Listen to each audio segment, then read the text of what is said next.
Hello，大家好，我係 Cat， 一名不自由嘅攝影師同埋視頻創作者。Hello， 大家好，我係馬老師。呢期係一檔全新嘅系列節目，節目名就叫做我未諗到。我哋會將每一次旅行嘅衣食住行、吃喝玩樂等等嘅攻略整理出嚟，做成視頻分享俾大家，希望可以為大家嘅出行提供啲有用嘅信息參考。咁今日我哋要分享嘅目的地呢，亦都係2023年我哋嘅第一場旅行，就係近期熱度非常之高嘅雲南大理。最近一部電視劇《去有風嘅地方》重新帶往咗大理嘅旅遊業，令到呢段時間嘅大理重拾過往嘅嗰種熱鬧。不過我哋去大理唔係為咗追逐明星嘅腳步，而係想親眼一睹 TVB 嘅一部紀錄片《無窮之路二無價之寶》中所講述嘅洱海重生。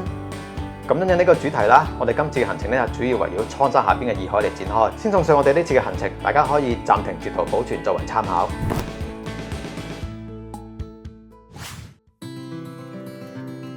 講起大理咧，相信唔少人腦海入邊第一時間諗到嘅就係蒼山下邊嘅洱海。2.1平方公里嘅洱海咧，係僅次於滇池嘅雲南第二大湖。我哋喺呢度簡單將洱海一圈嘅地區分為5大區域，分別係西邊嘅喜洲古鎮區域、新太廊道區域、東邊嘅雙廊鎮、海東線，以及南邊嘅下關區，亦即係大理嘅市區。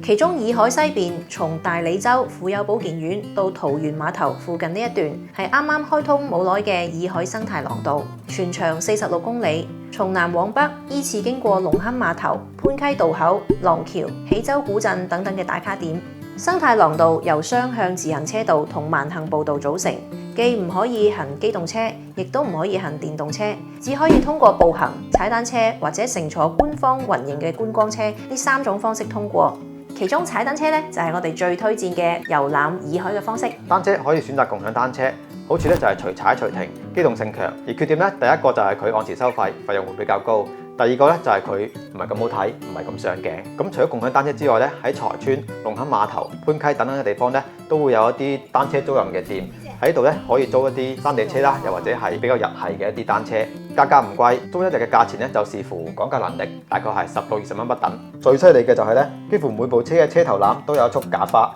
影起上嚟咧非常之文藝小清新。雖然呢啲單車好出片，但係缺點就係還車嘅時候必須要踩翻去租車點，所以冇必要估算好返程嘅距離同埋時間。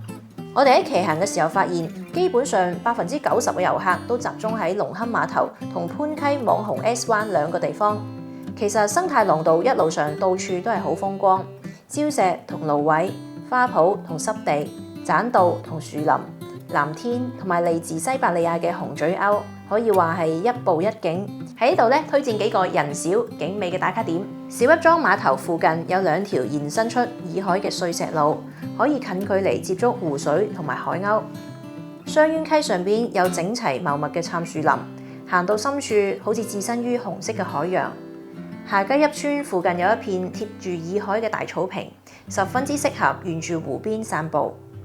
喺大理海湖戀海景客棧附近，單車道幾乎係貼住洱海邊而過嘅，非常好睇。如果體力同埋時間有限嘅話咧，建議可以單獨遊覽龍坑碼頭到雙淵溪呢段路，濃縮嘅精華都喺呢段路裏邊啦。跟住落嚟就係自駕，因為洱海西面嘅生態廊道咧，淨係可以踩單車同埋步行，所以中意自駕嘅朋友咧，呢個時候不妨將目光移到去洱海東面嘅環海東路。位於海東嘅環海東路環繞住洱海而建，有唔少路段甚至係直接貼住洱海邊，係名副其實嘅環海公路。一路上可以打卡嘅地方非常之豐富，雙廊古鎮、小普陀、文北村、理想邦度假小鎮等等。而以上咁多打卡點咧，我哋係一個都冇去。主要係遊客太多啦，我哋未去到咧就已經俾人流同埋車流嚇到掉頭走咗啦。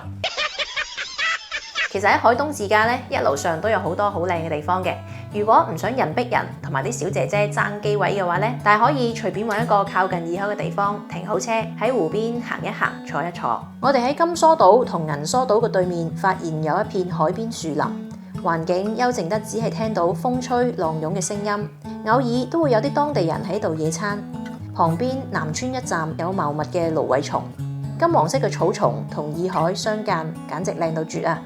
又或者買杯咖啡到湖邊坐下。環海東路有唔少露營主題嘅咖啡店，帶上一杯行到湖邊，睇住洱海泛住粼粼波光，睇住夕陽逐啲逐啲落到蒼山身後，將時間放慢，感受洱海嘅舒服同愜意。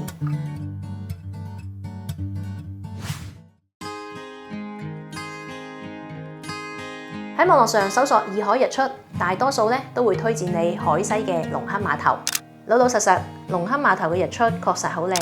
尤其係冬天杉樹轉紅之後，日出畫面就更加浪漫唯美。但係好睇嘅景點咧，往往有一個通病，就係人巨多。如果唔係為咗睇紅杉樹咧，其實冇必要喺龍坑碼頭度紮堆，因為海西係正對住東面，所以隨便一個地方咧都已經可以睇到好靚嘅日出啦。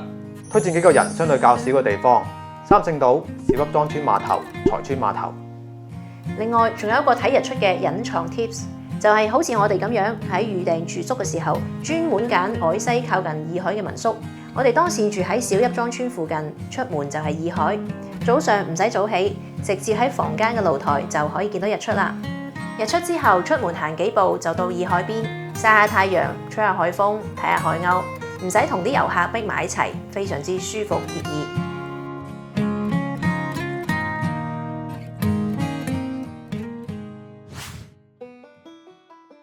講起嚟大理必須要做嘅事咧，一定係要體驗一次白族紮染同埋白族變裝。白族紮染係國家級非物質文化遺產，其中大理嘅洲城村被譽為白族紮染之鄉。喺呢度有唔少可提供俾遊客體驗嘅紮染工作坊。最後我哋選擇咗其中最出名嘅朴真白族紮染博物館。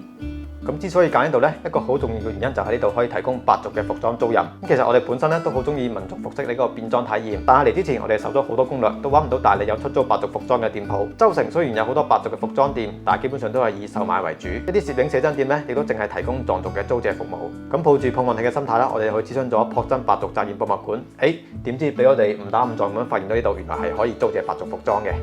白族服飾嘅種類繁多，唔同嘅聚居地、唔同年齡層嘅白族服飾會呈現唔同嘅風格。好似喺洲城、喜洲呢一帶，白族女士嘅服飾以白藍兩色為主，上身着白色緊袖衫打底，然後再套上紅色或者藍色柔韌領褂，腰部綁上繡花短圍裙或者短圍腰，下身係白色或者藍色嘅滾邊長褲，褲腳嘅邊上邊繡咗花卉圖案。而最特別咧就係白族嘅頭飾啦，頭飾上垂下嘅穗子代表住下關嘅風，花飾係上關嘅花，潔白帽頂係蒼山雪，成頂帽彎曲嘅造型代表住洱海月，一頂頭飾就將大理最具特色嘅風花雪月囊括起身，不得不感嘆我哋嘅民族服飾真係靚。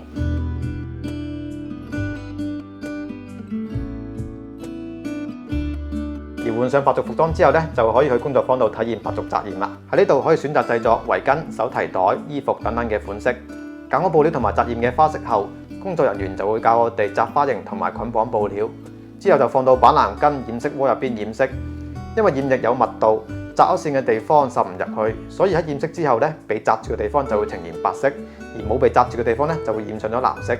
染色之後經過清洗、揈乾、拆線同埋晾曬等等嘅步驟。最後就大功告成啦！成個紮染體驗過程咧，大概1到2個鐘左右。最後就係價格啦，白族變裝150蚊，而白族紮染咧係視乎款式同埋布料，大概係100到400蚊不等。好似我哋整嘅呢條圍巾咧，就係要400蚊。咁作為一項非遺體驗嚟講咧，我哋都覺得呢個價錢係可以接受嘅。咁行程嘅最後2日，我哋去咗距離洱海2個鐘車程嘅沙溪古鎮。沙溪嘅歷史可以追溯到2000多年前。係茶馬古道上曾經繁華一時嘅古鎮，對比起國內大部分嘅古鎮，呢度冇過分嘅商業化，有嘅只係古老嘅土木結構建築、斑駁嘅沙土牆面、延伸嘅沙石古道小徑。呢度就好似陳舊嘅古畫，散發出泛黃嘅顏色同味道。推薦至少喺呢度住上1晚，先至可以感受沙溪一步一景嘅魅力。嚟到沙溪一定要去紫燈街上邊行一行。紫燈街嘅盡頭係四方街。明代以嚟，隨住沙溪茶馬古道商貿經濟嘅繁榮，紫燈街形成咗以興教寺、大戲台為中心嘅四方街交易區。呢個亦都係茶馬古道上唯一嘅幸存集市。四方街中，我個人更中意大戲台，建築結構精巧，斗拱飛檐，翼然若飛，鏤空嘅木窗雕刻大氣繁複，可見當時雕畫之精細。而除咗古戲台同埋興教寺之外，網紅阿瑞奶奶嘅店同埋沙溪卓別林都駐紮喺呢度。沙溪古鎮外係玉津橋同埋黑惠江，晚黑可以見到清澈嘅夜空，一定唔可以錯過呢度嘅日出。相信我，神霧繚繞嘅沙溪好似畫卷咁喺眼前徐徐展開，絕對對得起早起帶嚟嘅疲累。其實以前嘅沙溪，外國背包客會比中國遊客要多得多。鎮上亦都有唔少嘅西式快餐店。據說最初係由嚟自瑞士嘅文物遺產保護專家意外咁發現咗沙溪以及佢背後嘅歷史價值，然後喺2003年啟動咗復修工程。隨住電視劇嘅熱播，而家嚟沙溪嘅遊客呈爆炸式嘅增長。我哋喺呢度嘅2日，沙溪就好似趕集咁熱鬧。如果仲想感受沙溪嘅寧靜嘅話，咁各位就要揸緊時間起行啦。呢趟旅行我哋總共住咗2個民宿，一個係位於洱海邊，另一個就係喺沙溪古鎮。作為一個非常成熟嘅旅遊目的地，大理嘅住宿咧可以話係如恆河沙數，選擇多到令人不知從何處下手。咁所以以下呢份大理嘅住宿攻略，大家就要收好啦。我哋首先從海東睇起，首先係雙廊，呢度進入咗幾乎係全洱海最巨嘅湖邊酒店，有幾家甚至房間入邊就建有親水平台，可以話係同洱海零距離啦。雙廊往下就係畫式碼頭、文筆村、理想邦一帶，呢邊新開咗好多設計感十分之強嘅酒店同民宿，可以遠眺蒼山、洱海同寬。缺點就係交通唔係咁方便，最好就係自駕前往。之後就係南邊嘅下關，亦都係大理市區，市中心吃喝玩樂都方便，而缺點就係遠離洱海。然後係洱海西邊大家熟悉嘅大理古城，適合中意吃喝逛街、酒吧蹦迪、喜歡煙火氣嘅朋友。但缺點咧係人多嘈雜，距離洱海有一定嘅距離。最後嚟到海西嘅生態廊道，沿路從崇邑村到小邑莊村、馬九邑村，一直到廊橋，一路上散佈住大大小小嘅民宿。中意安靜嘅朋友建議避開好似龍坑碼頭、網紅 S 灣呢啲熱門打卡點。我哋呢次就喺小邑莊村連續住咗好幾晚，遊客少，臨海，喺露台就可以見到日出。附近仲有餐館同埋外賣，完全唔使擔心食飯嘅問題。而至於沙溪古鎮呢，我哋選擇咗住喺古鎮外邊嘅玉津橋附近，一係方便早起睇日出，第二咧係因為古鎮唔允許車輛嘅進入，而路面咧大多數係石板同埋沙石，對行李箱唔係好友好。呢度嘅民宿大多同古鎮嘅風格好相襯，即使唔出門都可以喺庭院度打卡出片。預訂嘅時候，根據圖片選擇裝修風格啱自己心水嘅民宿就可以啦。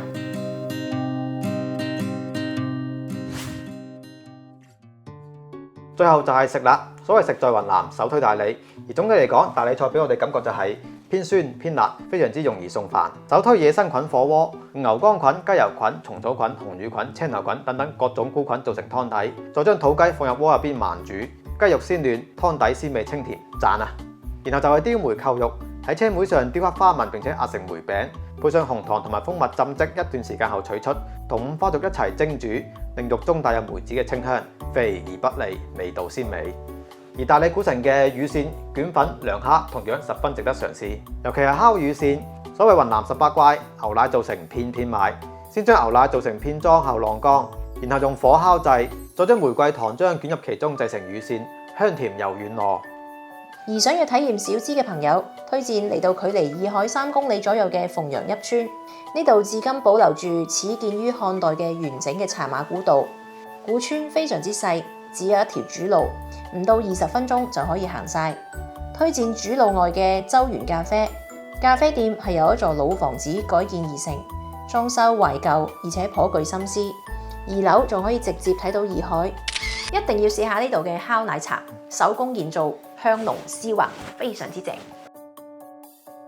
好啦，以上就係我哋要分享嘅大理旅行攻略啦。最後送上幾個冬日旅行嘅 tips 俾大家。第一，天氣乾燥同埋紫外線非常之強，所以大家咧一定要多啲搽潤膚露、潤唇膏，仲要記得搽防曬霜。第二，早晚溫差大，大理嘅一早一晚係非常之凍嘅，但係到咗中午咧又可以熱到淨係着1件衫嘅，咁所以大家咧一定要注意保暖啦。第三，喺生態廊道騎行嘅時候咧，大家一定要注意遵守指示，千祈唔好將單車停上去木棧道。最後一點亦都係最重要嘅，千祈唔好喺洱海餵食海鷗。可能有唔少朋友會將餵海鷗列入到大理嘅行程入邊，但係據我哋了解咧，其實當地係唔允許喺洱海邊度餵食海鷗嘅。一係因為海鷗大多數係從西伯利亞飛嚟，身上邊帶有好多病毒，投餵佢哋可能會導致病菌嘅傳播。第二個，餵食海鷗會改變佢哋嘅生活習性，而且投餵嘅食物亦都會對佢哋嘅身體產生唔好嘅影響。第三個就係食物會容易跌到去耳海入邊，造成耳海水質污染。